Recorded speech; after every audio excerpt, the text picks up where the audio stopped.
పాత కాలంతో పోలిస్తే ఇప్పుడు రోజులు చాలా వేగంగా మారిపోతున్నాయి.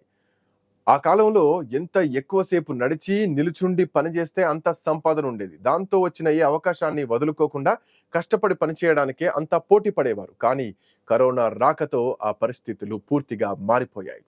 కరోనా వచ్చి 4 ఏళ్లు దాటుతున్నా ఇంకా చాలా మంది వర్క్ ఫ్రమ్ హోమ్ విధానంలోనే ఉండిపోతున్నారు. వర్క్ ఫ్రమ్ హోమ్ విధానం ఒకటే కాదు, మూన్ లైటింగ్ అనే ట్రెండ్ మేరకు ఒకటి కన్నా ఎక్కువ ఉద్యోగాలు నిర్వహిస్తూ అడ్డదిడ్డంగా సంపాదించుకునే పనిలో పడ్డారు. అయితే ఈ క్రమంలో తమ శరీరం గురించి పట్టించుకోవడం మానేశారు. పనిని ఎలా చేస్తున్నామని కాకుండా ఎంత వేగంగా చేస్తున్నామనే విషయంపైనే దృష్టి పెడుతున్నారు. ఇందుకోసం కనీసం వర్క్ ప్లేస్ బేసిక్స్ కూడా మర్చిపోతున్నారు. 8 గంటల కన్నా ఎక్కువగా చేయాల్సినటువంటి వైట్ కాలర్ ఉద్యోగాల్లో శరీర కష్టం తక్కువగానే ఉంటుంది. కానీ ఎక్కువ కాలం కూర్చొనే పని చేయాల్సి వస్తోంది. అది work from home, front office, ఏ పనైనా కావచ్చు. సుదీర్ఘంగా కూర్చొనే పని చేయాల్సి ఉంటుంది. ఇలా కుర్చీలను అంటి పెట్టుకొని చేసే ఉద్యోగుల ఆరోగ్యంపై యూనివర్సిటీ ఆఫ్ కాలిఫోర్నియా ద్వారా జరిగినటువంటి ఓ అధ్యయనం నివేదిక ఇప్పుడు ఉద్యోగుల మైండ్ బ్లాంక్ అయిపోయేటువంటి విషయాన్ని చెప్పింది. ఒక రకంగా వారికి బ్యాడ్ న్యూస్ వినిపించిందనే చెప్పాలి. లెక్కకు మించిన గంటలు ఏకధాటిగా కూర్చొని పనిచేయడం మంచిది కాదని, అలా ఎక్కువసేపు కూర్చొని చేసే పనితో ఏకంగా ప్రాణాలకే ముప్పు ఉంటుందని కూడా హెచ్చరించింది కొత్త సర్వే రిపోర్ట్. ఈ విషయం తెలిసిన టెకీల గుండెల్లో ఇప్పుడు గుబులు మొదలైంది. ఈ నివేదికలో అనేక షాకింగ్ విషయాలు వెలుగు చూశాయి. గంటల తరబడి కూర్చునేవారు ఖచ్చితంగా ఈ వివరాలు తెలుసుకోవాల్సిందేనని అంటున్నారు నిపుణులు.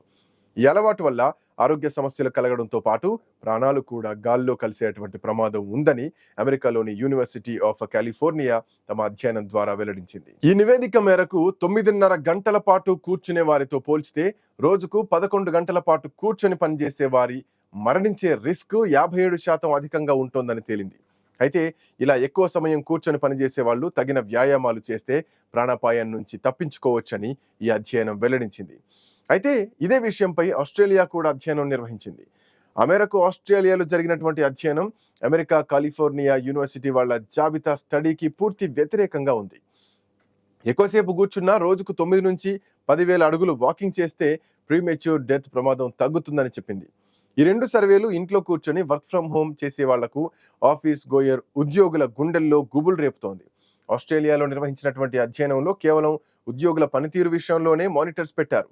పైగా సిట్టింగ్, స్టాండింగ్ టైంని నిర్ధారించేందుకు ప్రత్యేకమైనటువంటి సాఫ్ట్వేర్ ఏది కూడా వాడలేదు. ఈ గొడవలో ప్రపంచ ఆరోగ్య సంస్థ కూడా ఇప్పుడు ఎంట్రీ ఇచ్చింది. వాళ్ళు ఓల్డ్ ఏజ్ పీపుల్స్ విషయంలో సూచన చేశారు.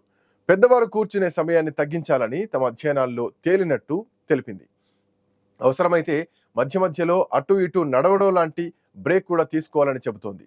ఇదిలా ఉంటే రోజులో కనీసం 7 గంటల పాటు కూర్చునే పనిచేసిన అనేక ఆరోగ్య సమస్యలు వస్తాయని పలు ఇతర అధ్యయనాలు కూడా చెబుతున్నాయి. 30 గంటల సేపు ఏకధాటిగా కూర్చుంటే బ్లడ్ షుగర్ లెవెల్స్, బీపీ పెరుగుతాయని కూడా హెచ్చరిస్తున్నాయి. పేలవమైన భంగిమతో కూర్చొని పనిచేస్తే మెడ నొప్పి ప్రధానంగా ఉంటుంది. అయితే అలా నొప్పి రావడానికి ఎన్నో ఇతర కారణాలు కూడా ఉంటాయి. సరైన విధంగా చికిత్స చేయకపోతే ఈ మెడ నొప్పి రోజువారీ పనులకు కూడా ఆటంకం కలిగిస్తుంది. మెడ నొప్పికి చాలా కారణాలు తీవ్రమైనవి కావు. నొప్పి, మందులు, లేదంటే దానికి సంబంధించినటువంటి వ్యాయామం, ఈ ఒత్తిడి నిర్వహణతో మెడ నొప్పిని నయం చేయవచ్చు అంటున్నారు నిపుణులు. పని చేస్తున్నప్పుడు స్ట్రైట్ గా కూర్చోవాలి. కంప్యూటర్ ముందు టేబుల్ లేదంటే అనుకూలంగా ఉండేటువంటి కంప్యూటర్ కుర్చీ పక్కగా ఉండాలి. లేదంటే పేలవమైనటువంటి అంటే ఎలా పడితే అలా కూర్చుంటే ఆ భంగిమతో పాటుగా వృద్ధాప్యం, శారీరక ఒత్తిడి, మానసిక ఒత్తిడి ఇవన్నీ కూడా ఎక్కువగా మెడ నొప్పికి దారితీస్తాయి. ఇంకొక అంశం ఏంటంటే బోలు ఎముకల వ్యాధి, ఎముక ద్రవ్యరాశి కోల్పోవడం, అట్లాగే కణితులు, వీటిలో ఉండేటువంటి అంశాలు మెడ నరాలపైనటువంటి ఒత్తిడిని ఎక్కువగా పెంచుతాయని చెప్పాలి. అందుకే ఏ పని చేస్తున్నప్పుడైనా కరెక్ట్ పొజిషన్లో కూర్చోవడం చాలా అవసరం. ఆఫీసుల్లో సీరియస్గా కూర్చొని పనిచేసేటప్పుడు మనకు తెలియకుండానే కొన్ని తప్పులు చేస్తుంటామని కొంతమంది సైంటిస్టులు కూడా చెప్తున్నారు.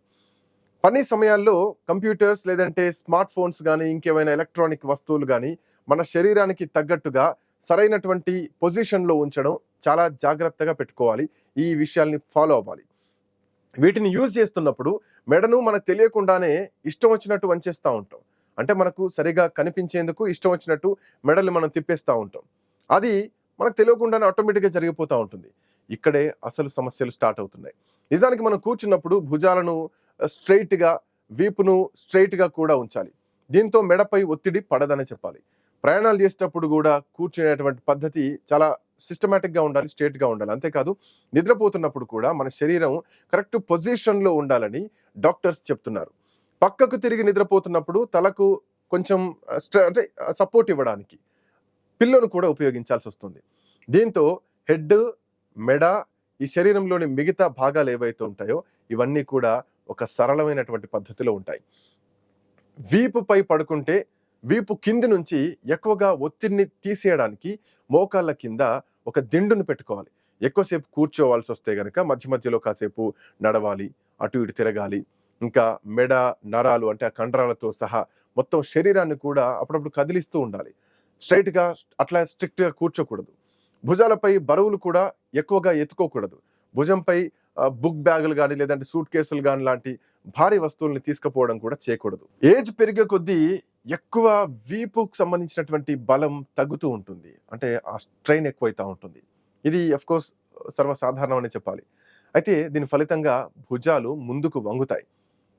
తల వెన్నుపాము ముందు స్థానంలో ముందుకు వంగి ఉంటుంది. అంటే సింపుల్‌గా బెండ్ అయితామన్నమాట. సో ఈ పరిస్థితి మెడ, ఎగువ వీపుపై అదనపు ఒత్తిడిని కలిగిస్తుంది. దీన్ని తగ్గించేందుకు రోజువారీ వ్యాయామం సహాయపడుతుంది. ధ్యానం గాని, యోగా గాని, లేదంటే బ్రీత్ ఎక్సర్‌సైజెస్ గాని ఇవన్నీ కూడా శరీరంలోని ఒత్తిడిని తగ్గించడానికి సహాయపడతాయి. ఇవి సరైన విధంగా కూర్చోని వారికి కూడా ఇప్పుడు ఉపశమనం కలిగిస్తాయి. వ్యాయామాలు అట్ ద సేమ్ టైమ్ ఇట్లాంటి కార్యకలాపాలు ఏవైతే ఉన్నాయో ఇవి నేర్చుకోవడానికి ఫిజికల్ థెరపిస్టులు లేదంటే ఫిట్నెస్ ట్రైనర్ సూచనలు కూడా తీసుకోవాలి. ఎముకల నొప్పులకు వైద్యుల సలహా మేరకు పెయిన్ కిల్లర్స్‌ను కూడా తీసుకోవచ్చు. బట్ డాక్టర్స్‌ని సంప్రదించి. ఇక్కడ మనం చెప్పుకున్న విషయాల్లో ముఖ్యంగా ఎక్కువ గంటల పాటు కూర్చొని ఉంటే ప్రమాదం అన్నది కొన్ని సందర్భాల్లో విరుద్ధంగా ఉంటుంది. మనం రెగ్యులర్‌గా చేసేటువంటి యోగాలో ఈ పరిస్థితికి ఒక రెమెడీ కూడా ఉంది. సరైన విధంగా కూర్చొని చేసే పద్మాసనాలు గాని, వజ్రాసనాల విషయాన్ని ఒకసారి మనం తీసుకుందాం. అలా సరైన భంగిమతో ఎన్నో గంటల పాటు మునులు, ఋషులు కూర్చునేవాళ్ళు. వారికి ఎట్లాంటి ఆరోగ్య సమస్యలు రాలేదు. అందుకే ఆ విధానాల్ని ఇప్పటి కాలంలోకి అన్వయించుకోక తప్పదు. ఆ విధానాల మేరకు కూర్చునే సీటింగ్ అరేంజ్‌మెంట్ చేసుకోక తప్పదు. అప్పుడే సిట్టింగ్ సమస్యలు తీరిపోతాయి.